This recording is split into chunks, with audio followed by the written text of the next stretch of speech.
I'm Jennifer Reyna, and happy Election Day, Houston. Polls are open and set to close in a little under 7 hours now, and right now we have team coverage of it all. One of the biggest races on the ballot is the special election to fill Houston's Congressional District 18 seat. Our Julissa Garza will have more on that shortly. Julissa, we will see you in just a bit. But first, we want to send things over to our Devon Rahming. He's live inside of election headquarters with how this morning is shaping up. Devon, let us know. Hey, Jennifer. So yes, we are live here at election headquarters for Harris County, and behind me is an active call center where dozens of volunteers are fielding calls from voters across the county who have questions about today's elections, like where to vote, how to vote. And then just to my left is what's known as central counting stations. This is where every ballot that comes through the county today will be counted once the polls close. Now, as of 2 hours ago, roughly 39,000 people have already cast their ballots. That's on top of roughly 212,000 who voted early. Here inside election headquarters, they're monitoring activity at more than 600 voting centers across the county.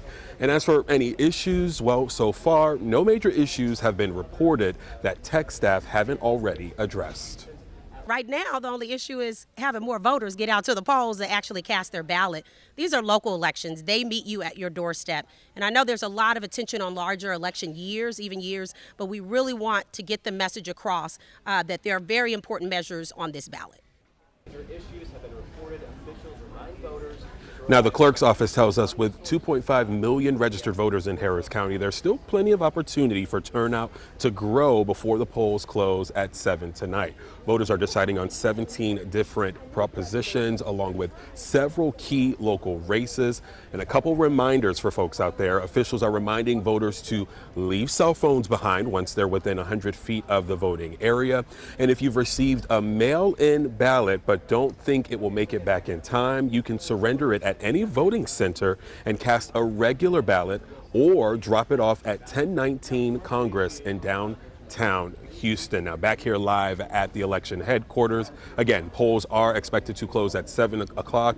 And as long as you are in line by 7 p.m., you will be allowed to vote. For now, reporting live from election headquarters in Harris County, Devon Rahming, KHOU 11 News. Good news that it's light out there and looks pretty easy, Devon. I have not had the chance to vote just yet, and I've got to get out there as well. So as I stated earlier, one of the biggest races on the ballot is a special election to fill Houston's Congressional District 18 seat, a district that's been held by some of the city's most influential leaders.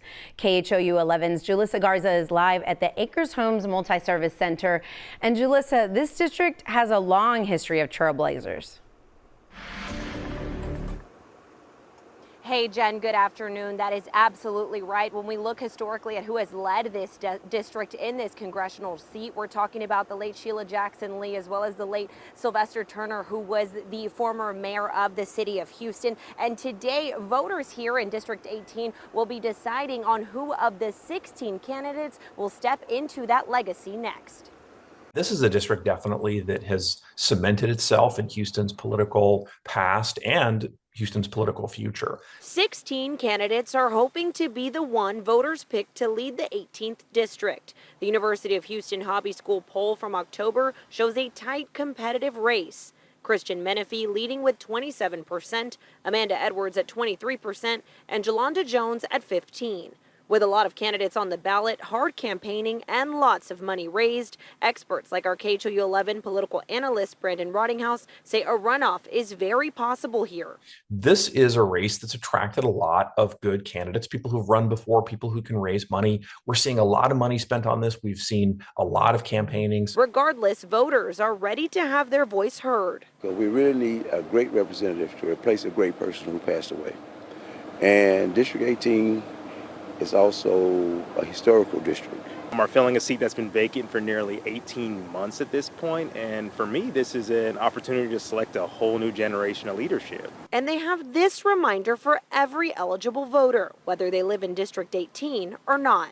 It's a lot of people who gave their lives for us to vote, okay? Don't let that be in vain, Please come out and cast your vote today. People are turning away from the polls, losing a little bit of faith in politics. This is the moment where you can make your voice count even more. Yeah, and there are definitely a lot of people here making sure that their voice is heard. I will tell you, the parking lot is pretty full, but there hasn't been a crazy line. Folks have been able to get in and out with no problem. A reminder, though, that the polls close at 7 p.m. And when it comes to this race, again, it's likely we're headed into a runoff. That's according to our political analyst as well as other political experts. And beyond that, the person who wins will also be faced with questions about the future of District 18 because of the recent redistricting maps that were passed. Now, those are not in effect right now and do not impact today's election, but a judge is reviewing them. So, of course, that's something we're watching closely, as well as the candidates and members in the community. For now, reporting live in Acres Home this afternoon, Jalissa Garza, KHOU 11 News. Jalissa, I'm glad we're clarifying that for voters. We appreciate it. Thank you. Some polling places did get a late start. Voters called KHOU 11 to complain that they were standing outside well after 7 a.m. waiting to vote. So Cheryl Mercedes has been working to find solutions to those problems this morning. Cheryl, what kinds of things were people dealing with?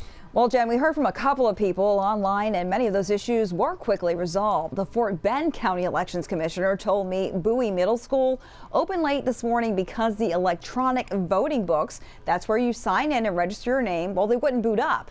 But they were up and running 20 minutes later. Now, back in Harris County, one viewer reached out after she says she showed up to Briar Grove Elementary School to vote at 7 a.m.